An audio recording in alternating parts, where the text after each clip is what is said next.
The big ding-dong. Nigel Farage says he's still assessing what role he will play in the upcoming general election, with calls mounting for the GBNews presenter and co-founder of Reform UK to return to frontline politics.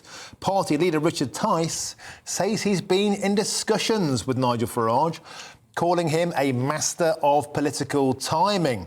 But can Reform make any real progress if Nigel Farage doesn't play a leading role in their campaign?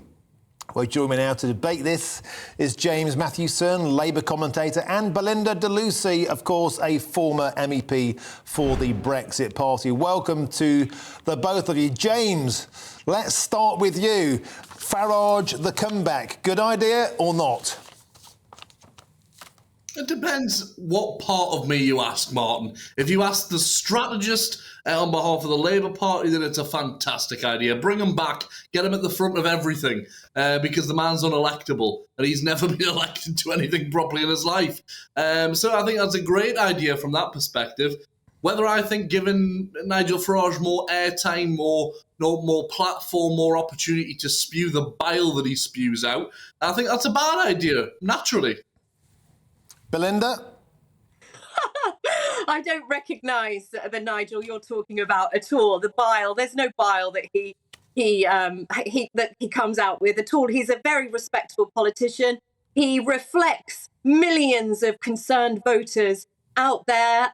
He speaks for the people on many, many issues. He has done for decades. He's a highly experienced politician, hugely influential in and outside of a political role. He has successfully won elections, and Nigel is the most excellent communicator. He makes Sunak and Starmer look like dull, grey-suited technocratic bricks. Nigel could walk into a men's working club one minute and then the Women's Institute the next and be just as warmly welcomed and respected. And I think he would be very welcomed if he came back into politics, especially with Reform UK in a big, strong role. I think he would be very welcomed and he would do wonders for the party. But whether he does or not, Reform UK will still exist under the excellent leadership of Richard Tice.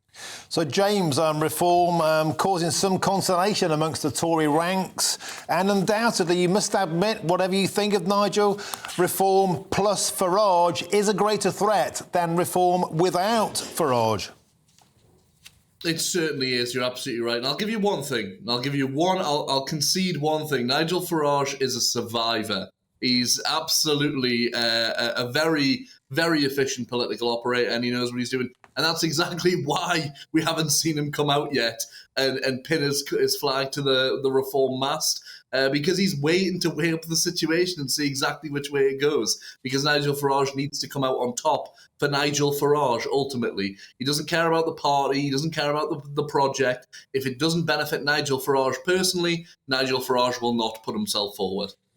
Belinda, Nigel Farage doesn't care.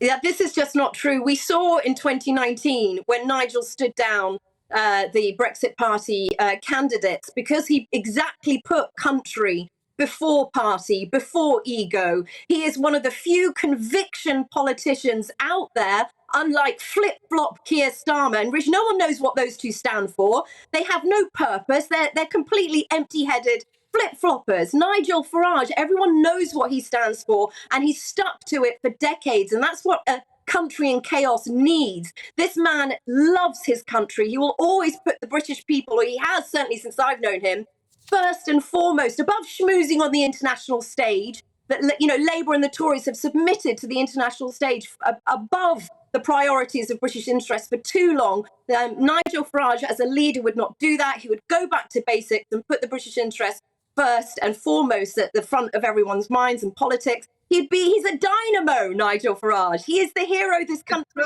needs, and it's no good just saying he spouts bile and, you know, he's a this, he's a that. But millions of people don't think so. He is not an extremist. He's a very centrist, moderate politician. James.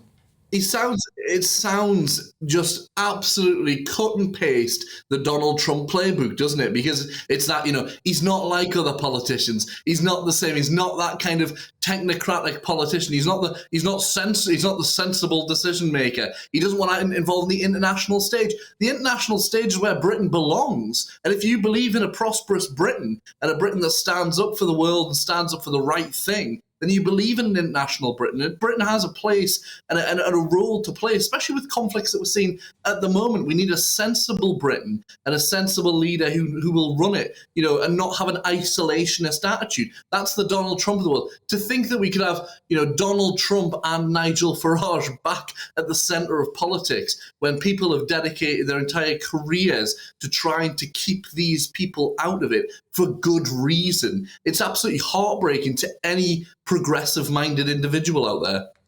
James, the first word went to you. Belinda, the final word to you.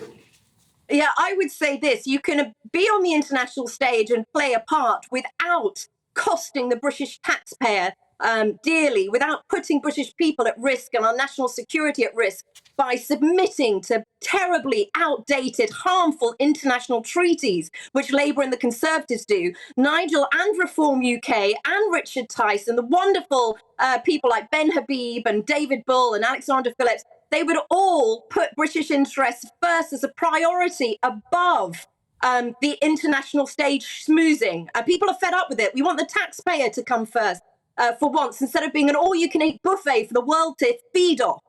So good luck, Nigel Farage, with whatever you do, but please come back to frontline politics.